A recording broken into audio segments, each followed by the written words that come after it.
I'm Melissa Shanahan, and this is the Law Firm Owner Podcast, episode number 178.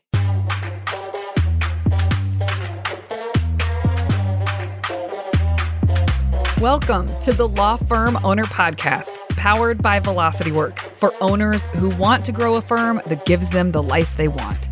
Get crystal clear on where you're going, take planning seriously, and honor your plan like a pro. This is the work that creates velocity.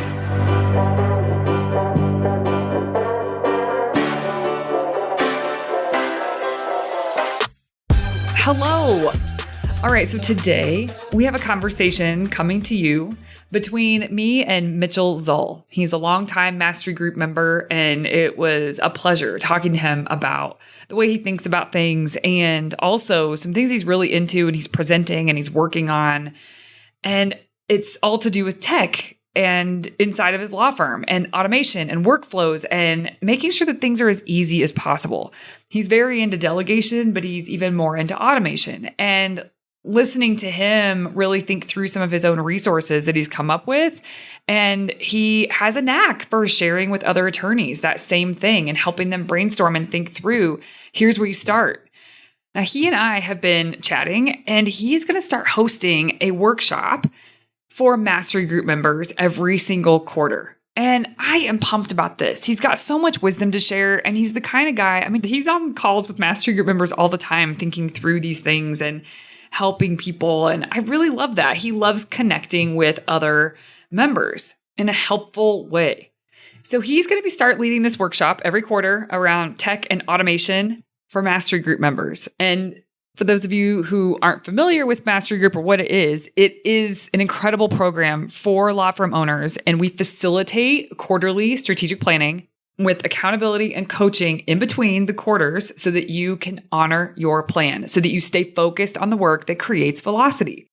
The community is rich, and this is just another example with Mitch hosting this workshop of that being the case. So if you would like to be in the know for the next enrollment window, go to velocitywork.com/join so that you can get yourself on the list and be clued in when enrollment opens, which will be in the middle of the first quarter, probably towards the end of February. But yeah, go get on the list so you can take part in fun things like this with amazing law firm owners who are doing it. They are doing the work that creates velocity, and velocity they are creating, my friends, towards their goals and their vision. All right, everybody, without further ado, enjoy my conversation with Mitchell Zoll. Welcome to this week's show, everyone. I am here with Mitchell Zoll. Thanks for coming on the show. Thanks for having me. It's funny. I've listened to your podcast and I hear everybody start with, I'm so excited to be here. And honestly, being on this side of the mic, I'm excited to be here. It's fun. I get what they're feeling now. That's funny because I also always say, I'm so excited to have, and I really am every time. It's not just a line. So yeah. Well, Mitch, I have known for over 2 years now, maybe 2.5 years. And we could talk about how we met, but he was like OG with Sprints and Mastery Group way back in the day. So he's been around. He is a very interesting human. He lives in Texas. He has an awesome business, an awesome law firm, and he's up to interesting things, which is why I wanted to have him on today. Just all of the above. I thought that as a listener, you probably appreciate the kinds of things we're going to talk about today. I told Mitch before he came on, the reason I wanted to have him on is because he and I have conversations. And sometimes I wish that other people could hear the conversation because I think they would like it and they would probably get value out of it. So I just thought, well, come on, we'll do it. We'll just have one. Well, Mitch, do you want to share a little bit about yourself, who you are, where you are, your law firm, et cetera? Sure. I am a solo in Austin, Texas. I represent small businesses, as I say, from startup to wind up. I stole that from somebody else, so no trademark there. And I help form businesses and buy and sell businesses. I started my career with large regional firms, 200-person statewide Texas firms, and kind of bounced down. And pre-COVID, had the opportunity to go solo and supporting wife and an opportunity. So I thought, let's make this happen. So I've been solo since 2019. That's so great. You're saying solo, but you're not solo. This is the bone I have with people to pick. I know. I stuttered on that. Wanted to say true solo. I have 2 virtual assistants that have been with me. I have an outsourced CPA that I use, but I'm the only one in this room. So fighting the thing, I am a true solo at my heart. even though I have people who help me.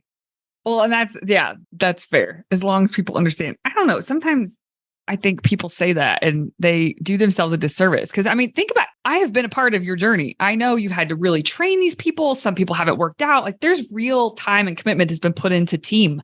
So it's like undercutting yourself and your firm by saying solo. It's like, no, I got a team. And, maybe it'll always stay that size. I'm not saying you always want to keep growing it, but I just like for people to give credit where credit is due. And you've done a lot of really cool work with these assistants. So, okay. And you have a background in consulting. I do. Before going back to law school, I was with Accenture. So I was what we called a business process redesign consultant. And we would come in and help companies do what they do better through technology. And then we did some strategy consulting as well. And it was everything from the largest companies that to government to startups. So we looked at what do you do? How can you do it better through technology? Uh-huh. Okay. That fascinates me that your knowledge set there. I know that your knowledge set there is pretty powerful and it kind of explains what we're going to share with everybody, just what you're up to, what you're focused on right now. It just lends itself to you being really great at what you're focusing on now because of your history. That's cool. Well, okay. There are a few things I want to cover with you. First, can you please tell the story of when you took a trip to Rome and an epiphany not an epiphany. I don't know. You were floored by something you learned. Yeah, I was sharing with you during one of our coaching groups, I finally understood a phrase that I had been hearing for a very long time, which is Rome was not built in a day. And I'd always heard this phrase and thought, yeah, it takes a long time to build something big. Or you can't build something in a day. It takes a couple of weeks. Give it time. But as we were walking around Rome, we had a tour guide who could have been making up half the stories they were telling it, but I loved it.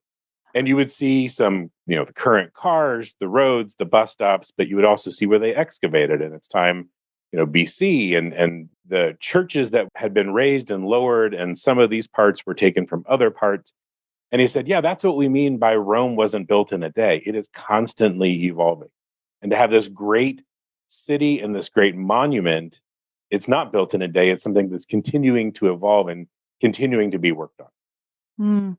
I mean, I remember you talking about you were looking at a building and the street, I don't remember exactly, but it seemed like the street that you were standing on looked like the bottom of the beginning of the building, but that there were so many layers below the street. Is that correct? Yeah, one of the churches, you can't even get to the front door without climbing up 20 feet. And then all the layers down, and you can see all of the different buildings. They're still excavating things now. And even one of the tour guides said, if we had more money, we would find more things. It's just a matter of the constant build and constant excavation. There's always more stories underneath the rubble that you're on. Wow. What? There's always more stories underneath the rubble that you're on. Okay. Well, I'm sure that this sort of spread through your brain in many areas of life and how this is applicable. But you did explain how you think about that or how it shaped some thinking around business and building and growing your firm. Yeah, I've been part of the coaching group since I think May 2019. And we're constantly working on what's next and what's next. And as a true solo or just a solo, you're thinking this linear path, right? If I keep building the bricks, it becomes this great monument and I just need to keep building the brick. But taking that phrase, you start realizing it's not this linear path of growth to this big firm with your name on the building. Sometimes it's building up, sometimes it's digging down. And it's this constant evolution of where am I today and what do I need to do this next step? But it's not going to be built in a day and it's not going to be straight and linear path to the plan that you want to execute. Yeah, 100%. I feel like that's something that makes it interesting and fun to have a community around that. In mastery group, for example, because everybody's on a different point in their journey. And sometimes it feels like 2 steps forward, 1 step back, or 1 step forward, 2 steps back. And it's not linear. It's very pieced together deliberately and intentionally, but it's like 1 foot and then the next foot and then the next foot all lining up with this place that you've said, this is what I want to create. This is where I want to ultimately go. And you're lining yourself up with that. But to your point, it's not a straight line. It's like a zigzag. It's up and down and all around. And that's just the nature of it. And you can't get away from that. If you're going to build something successful, it's just how it's going to go. It's nice to be in a group of people that are all experiencing that together. And there's times you have to tear down your monument. There's times when you build something up and you think, this is it. And you get to it and it was good for the time that it was there. Yeah. But if you hold on to it and you're not willing to tear that down, you're actually stopping your progress to go, you know what? I went down that path, but Yeah. maybe it's time to tear down that monument and build a new one. Yeah. And so that's what you see in live action in Rome, and also can be what you see in our own practices. Yeah, definitely. Well, tell everyone your experience of being a mastery group, like just your high level gist. Like, why are you still in it? You'll hear everybody talk about like the community and the people that have been in it. We talk offline sometimes, we share stories, we share resources.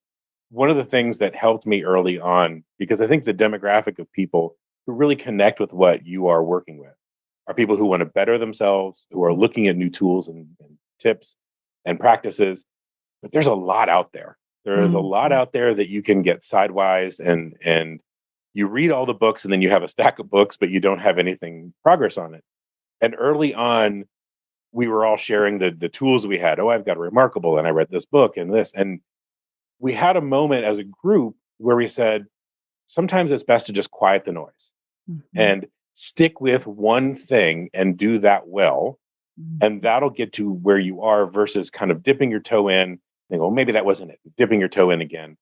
I share with you that my mom's joking advice when we had our first child is you can read one book or you have to read all of them. Because if you read two, they're not going to match up and you're going to be confused and say, I don't know what to do. So she said, just read one. We didn't even read the one, abandon it. We thought, oh, we can figure it out. And that kid's about to go to college. So I think we figured something out eventually. But in that concept, I've stuck with this one. And like people in the group, there have been times when other stuff has been going on where I've had to pull back a little bit. Yeah. We've all, as a solo, you have the family things pop up, you have the work things pop up, and you have to back off. But there are times when I know this is my home base, I know this is my community, and I'm committed to that one, and it has gotten me to where I want to go. So I'll come back in and I'll keep going with it because I know it's that home base, and I've committed to the processes that are here. That makes my heart sing. That means a lot that it's your home base. And I know that's not about me. It's just, I think this group is special. And it's just your way of saying the group is special. This is what you come back to. Yeah, definitely. And gosh, it's come a long way. When you first joined, it really was the sprints at the beginning. And they weren't even called sprints at the beginning. It was called Mastery Group. So it's evolved. It's kind of like the monument you were talking about. And then it's like, oh, okay, here's the real monument. And there'll be another one someday. But when you joined, it was really the idea of the sprints, which is something we used to host for the public. And it is where you claim one result you were going to do that month. And then we showed up on a call every single day, Monday through Friday. And you had to report in, there was a tracker, you had to state a lesson learned. It was pretty deep and meaningful, and yeah, it was awesome. I really enjoyed it. And then that's hard to do every single month. So then over time, it was like, okay, people wanted to still continue a conversation and continue some accountability and open to coaching, and didn't know what that looked like because the sprint was just not ideal for everybody every month. And so that's when we started the group that is more ongoing, which is what it is now. And over time, it took a bit for me to figure this out, but over time, it just made sense that this group should be centered around quarterly strategic planning. And then there's coaching and accountability and other stuff in between to be helpful and supportive. And that finally, when it clicked into place, it was like, oh, this makes sense. There's something that this group is centered around. It's not like we just have a new topic every month and we're going to it's a little more willy-nilly. We finally got some concrete stuff around it. So you've been there to see that whole evolution. And here we are, and we're just getting better. And also, you probably didn't know this, but I'm gonna put together like a board of members so that we can make community decisions about the things that get implemented first and, prioritize things. And yeah, it's just getting better and better, which is awesome. And the members are awesome. So I'm really glad. It is a good community, and it's fun to see. It's not just join in and get spoon-fed something and then get out. Folks here are committed. Folks here are talking offline. I've seen people who became members, and then they've evolved to lead their own little off groups.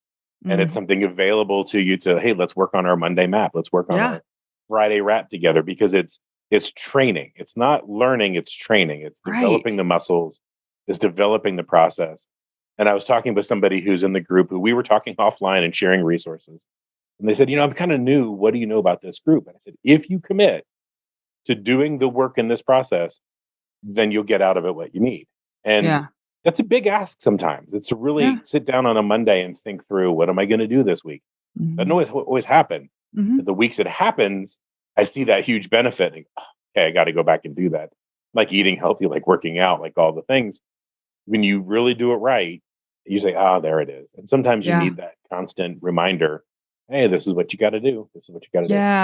Yeah. I think it is tough. I mean, most law firm owners are busy and feel spread thin. And it can feel like, there's a new focus I'm bringing into my world. But I said this last week when I was talking to a group that I really mean this. The reason the company is called Velocity Work is because we focus on the work that creates velocity. That is what I want for everybody. So I don't want people to just come in and feel like it's taking up space. I want people to feel like they can come in and sink their teeth into it and figure some things out, have some support, have the group, but also facilitation. And I love what you just said. It's not learning, it's training. Yeah. I think of myself, I get clumped in with coaching and coaches, and that's fine, but it really is facilitating. That's what it feels like. It's facilitating people to unearth the things they need to unearth so that they can make the plans that they need to make and they can line themselves up with it. There's no blueprint for that. Everybody's kind of got to dig in for themselves and navigate this. And my goal with what we built and what we'll continue to build even more and better in the future is that facilitation makes it so that you go further faster because of the facilitation. And you talked about the dip the toe. So when people come in and onboarding, though we've gotten it really clear and much better and tighter so people can get comfy faster, it is a lot to learn when you first come in. And then after that, it's not that much time. We have a retreat every quarter. That's a day for planning. And then we have the weekly calls, and some people make it live. Some people don't. They listen to it on their own. They have private podcast feed. They can listen to it later or a video. And it's not that much time, but if you're gonna give focus to the things that are talked about, it does mean that you have to carve out time to give focus to the things that are talked about. And there's no pass fail thing. Everybody does what they do. Some people sink in and they jump in with both feet. Some people have 1 foot in, 1 foot out, and they're trying to get both feet in. But I will say, if you are a dip the toe kind of person where like, I'm just going to try this out and see what it gets me, that mentality, just don't join. Because I mean, you decide what you're going to get out of it. Don't put it on us to like, I will meet you where you are, but you can't like dip the toe. What am I supposed to do with that? So yeah. And no coaching program will. Exactly. Other than outsourcing it, which is perfectly fine. You put your name on the check and then you walk out the door. No coaching program will. And all of them can work if you commit. And the early groups, we were listening to your early podcast. And I wanted to search for the episode so hard, but there's one episode where you're talking about somebody who committed to doing something, but then didn't really follow through with it. And they started giving excuses. And this is when we were listening to, you're like, I'm sorry, no. And that actually pops up in my head every once in a while when I start to, deviate off of my map or, I said I'm going to do something and then someone starts calling. I hear that, Melissa, I'm sorry, no. And you're like, okay, I got to go back to it. And so those little echoes help remind you to get back in. But you have to, as you say, honor your map. You have to actually listen when you say, no, don't deviate, do your plan, and then it'll work out. Yeah. And that's a journey. I totally get. I don't hold people to a standard of perfection, but you do have to call your own stuff, And you're right. There are great programs out there that will really give you leverage if you just go all in on it, but people don't do that. And so I guess that's what I mean. Like if you're not ready, either if you identify as a dip the toe kind of person, this probably isn't going to be it for you, and probably no program will be it for you. So there's that. Yeah, that mentality won't get you anywhere very far, very fast. But then the other part of that is it dilutes the community when there's dip the toe kind of people in there. And I really do see it as part of my job is to be really protective of the quality of the community. It does not mean that you have to show up to every call. It does not mean you have to, none of that. But it means that you take full responsibility for the results that you get. And I will definitely, and so will the group, meet you there and be willing to kind of hash through it. But you're responsible for the results you get ultimately. And I want to do everything I can to give you the leg up that you should get. But yeah, just dip the toe people. Also, if they're dip the toe people, they might not be a listener. I feel like I'm not a dip the toe attractor, but maybe I am. Well, they're shoppers, and that's fine. And this isn't like a beat down on the person who's not ready to commit. No. But the element is, if you are thinking about doing something like a coaching program, then think through why. And the old knock on consultants that I heard 1,000 times is, oh, you just tell people what time it is with their own watch. Ugh. And the answer was, yeah, but you had to ask. But yeah, you didn't know what time it was. So you can tell yourself your time all on your own, but you don't know. And that's why you just hired Accenture or Deloitte or something. Yeah. So it's the same thing. Yes, you can do this on your own. You can lock yourself in your office and get that stuff out. But if you're not, that's the time to start asking yourself why and what do I do differently? Yes. Yeah. And, something else you said, oh, that's so funny. I love that you just shared that. Also, to build on what you just said is that you can do it on your own. And some people are just kind of built for that. That's what they prefer. And that's great. But I would say that joining something and constraining down to something, no matter what program you pick, will create velocity towards where you want to go. So that I think joining something will help do that. And on top of that, because that's like the company focus, is we really try to line up the work with that in mind. What is going to give you the most leverage the quickest? And that does not mean we don't offer solutions for every part of the firm. Like, I am not a marketer. I will never be a marketer. I'm never going to tell you or give you marketing advice or tips or tools. But everybody in Mastery Group has rocks or quarterly priorities that at one point or another, they've had one that's centered around marketing. They're very clear on what they need to get done, and they go get the support or help that they need, and they knock it out of the park for that quarter. So it's like, it tees you up, I think, is the best way to say that for all the stuff that really should be happening in the firm. It's funny when you hear things over your lifetime that stick with you, even in the oddest situations. I actually completed a marathon once, and it's been so long ago that like the people in my orbit have looked at me and go, you can't claim that anymore. Okay, but I can still claim it. I still have a medal. But we did it through team in training, and there was this guy, his name was the Penguin, but some folks may remember who he is. He wrote an article in the Runner's World, and it was for the team in training dinner the night before. And I remember him standing up at the podium and talking about like, hey, you guys are out here to accomplish a goal. Mm-hmm. And you're here to do something big, and you've trained and you've worked and you've done something big. Now out there tomorrow morning, there will be these runners who just can knock it out in under 3 hours. They're fast. They didn't even have to train as hard. They may never be paying attention, but just so that you know, they're not like us. It was like they're just different. They're just different from the people who are accomplishing the task in this room. So yeah, there are absolutely lawyers who can build fantastic practices without ever having to have a coach. And they might listen to the podcast, take it, make 3 notes, and they're gone and they've got it. Yes. But for a solo, they're not like us sometimes, and you need that extra support. And that's sort of what I found in this group, which is what we were talking about that led to this podcast. I get it that I'm not like that I need the group. I need the accountability. I need, if I miss a meeting because of something, someone in the group will be like, hey, you good? Yeah. Right. And that's all. And I can be like, yes. And then everything's good. But they know because we're used to accountability. Yeah. They're providing that just organically. Yeah, that's so true. And I don't think this is what you meant to convey. I just want to make sure everybody's clear. It's not all solos in the group. No. There's people with teams. Yeah, it's like the gamut, which is actually really healthy, I think, to not just have this echo chamber of like I want all of it. I want the people who they just lifted a business off the ground and now they've got a sustainable business and they're plugging in, and the people who have developed a team and are struggling with some of those issues. There's so much value to go around, and so good. Regardless how big or small your firm is, Rome wasn't built in a day. Right. So I might be building my first monument. You might be tearing down your 8th. Yes. But we're all still going through that same process. Yes. I love the way you said that. So what are your rocks? Do you want to share them? Or one or two? I'll share one that I've been working on that I'm really excited about over the time we've gone through, and I create these rocks and develop it. And I keep coming back to the business process redesign brain, the thing Mm. that, how do I do the consulting side Can I and really look at this? can I stop you real quick? Will you share in your own language, what is a rock to you? Like, how do you think about a rock? So I've been around velocity work enough to know that there's great debate over the term rock and how it applies.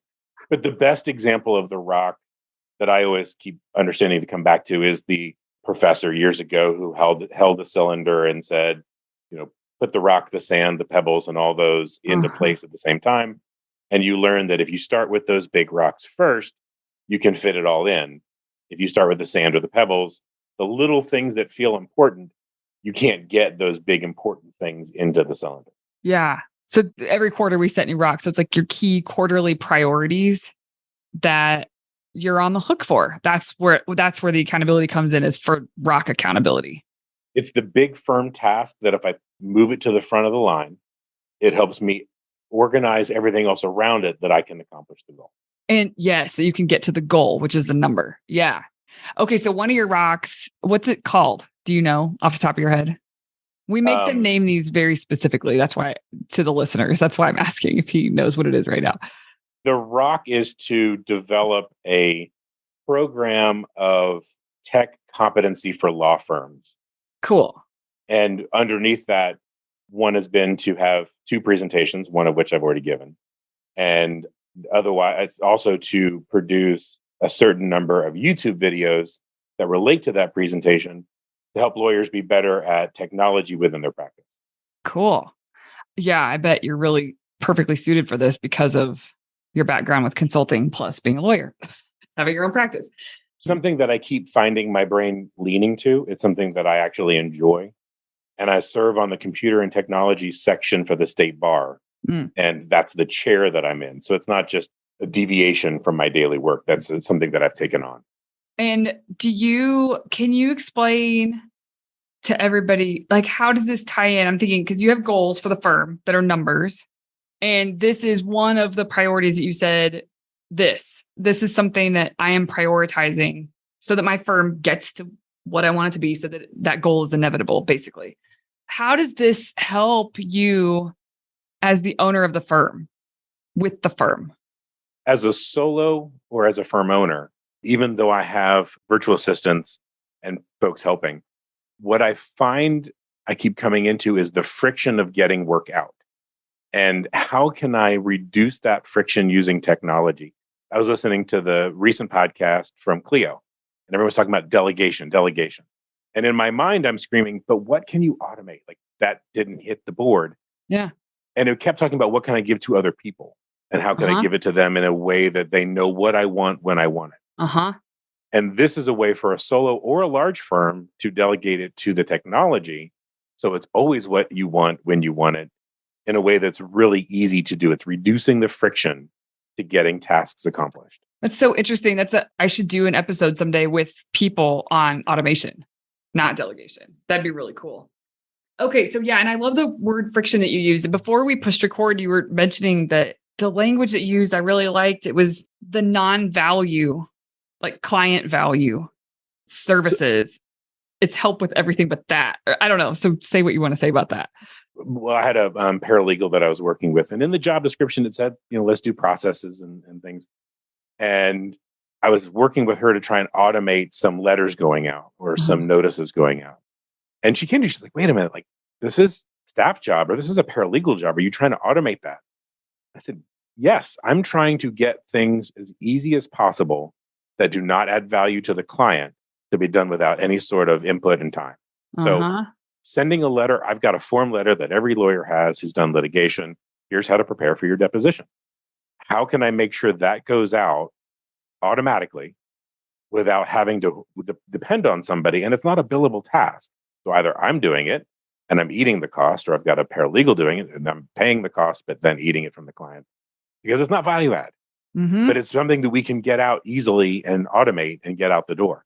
And simple things. One of the things I do sometimes when I'm working, and I'll turn on some of the local court hearings and I'll listen to some of the attorneys as they're preparing their motions, just so I can keep up with where people are going sideways. Calendaring, something that should be the most automated thing in the world. Lawyers on bended knee trying to get permission to file late file pleadings because they missed the calendar. Or one lawyer who was aggressively trying to argue to let them present evidence of attorney's fees during the trial because they just missed the time to say that they needed to have an expert on attorney's fees. It was block and tackle stuff. And I get that people miss it, but watching those are the things that I think that should be automated and get out the door to protect your client. Yeah. Yeah. 100%. Okay. So I'm assuming you've read like the lean books, lean startup, lean methodology. Are you familiar with that or no? I know the methodology and I've read the website articles. I have not read the book. Oh, that's fine. I mean, everybody knows I don't finish any books. I mean, I start a bunch and I get stuff from them, but I don't finish them. So lean methodology, you're just using a lot of language that I learned from learning about that.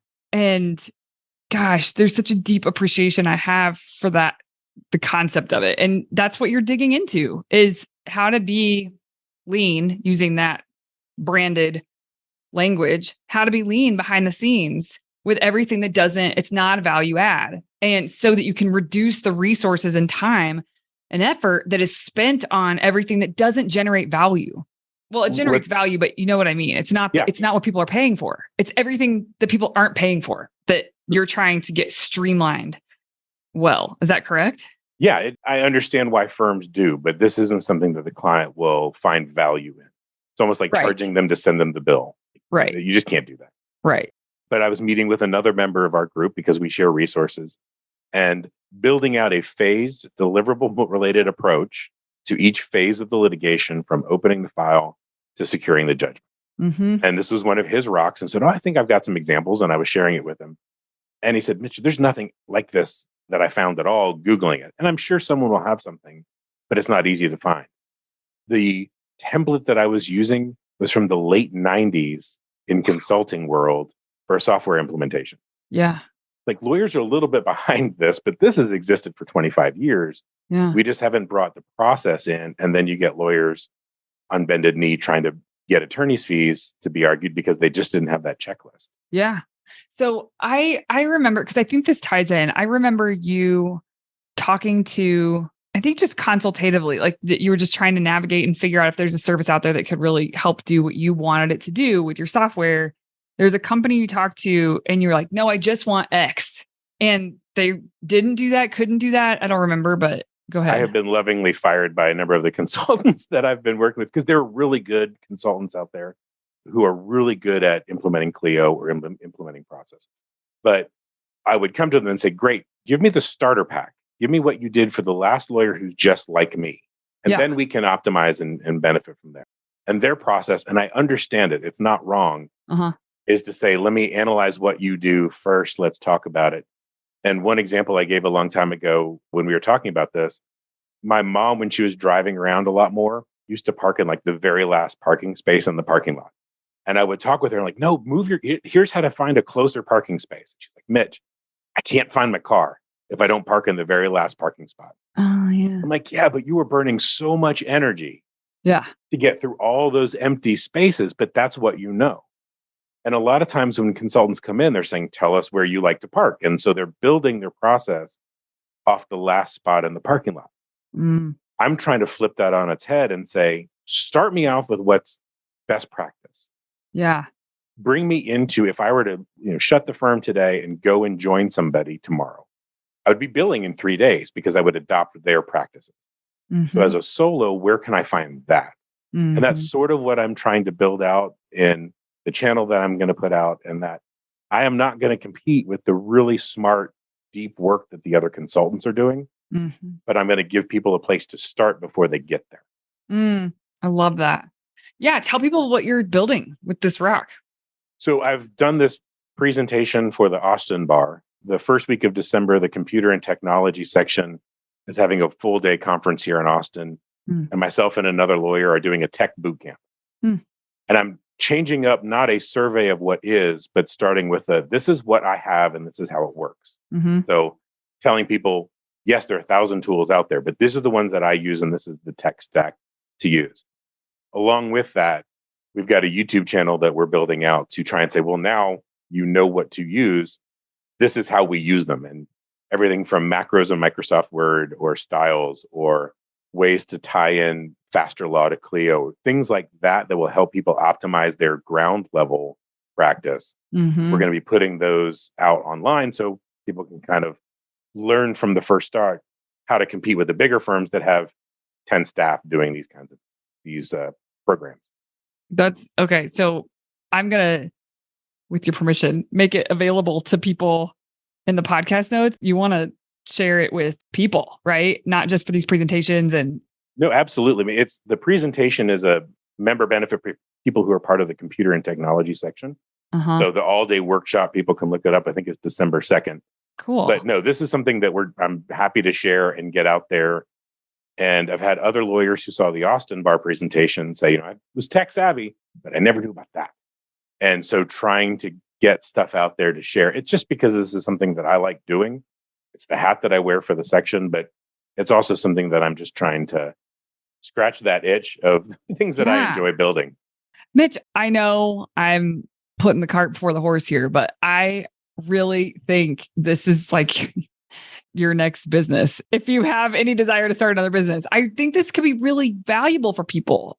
And you were on the hunt for it for so long. And, you're talking to other master group members and they're like, there's nothing out there like this. This is really useful. And I think it's that word useful. If you could find a way to be useful to people and you can build on that, I really think you've got something here, especially with your knowledge set, your experience, your everything this could be the next thing. I don't even know if you want that, but. I love doing it. This is something that I've talked with my paralegal on it when I was working with her. And she's like, wow, you just spent the last hour rebuilding your styles and your macros. I said, yeah. And it's not as nerdy as it sounds. I just do like doing it. Yeah. And thinking through the problem set as I'm getting other things out the door. If someone says I need a contract, I will build the contract, but I'll also put in the variables so that Clio can do document automation with it. Yeah. And I love that it's practice technology competency. That's what I had written down at the top of the hour. Yeah. Yeah. This is so great. What else can you share with us, Mitchell Zoll? That's one of my big rocks that I'm working on this quarter to get out.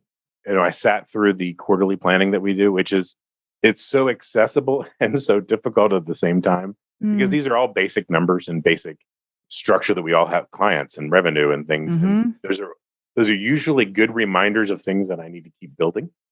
More than things that I have built. It's all a journey, progress versus perfection. But those are the things that I'm working on to connect those dots. Cool. That's so great. Thanks for coming on, Mitch. I enjoyed it. I always hear people say that. And I can admit now being on this side of the microphone for those who are driving around the Starbucks line. Yeah, this is a lot of fun to do. It was a blast to talk to you for a bit. I love it. Mitch, if anybody wants to engage more with you or just this kind of information, where should they go? The easiest thing, if you're in Texas and interested in the state bar's computer and technology section, which is everything from practice technology to NFTs and blockchain law, go to sbot.org. Excuse me, State Bar of Texas Technology section. There you'll find information about the December CLE, but also Tech Bytes and other information that helps people in their practice technology. Okay, that's amazing. If they're not from Texas and they wanted to get in touch with you, should they just go through your firm website? You're always welcome to go through my firm website. Just fill out in the contact form why you're reaching out, because I get a lot of spam there. But there's a contact page on that. It's just Zoll Firm, ZOLLFIRM.com. Okay, perfect. And then I will get the YouTube channel URL and put it in the show notes as well. That would be great. Thank you for coming on.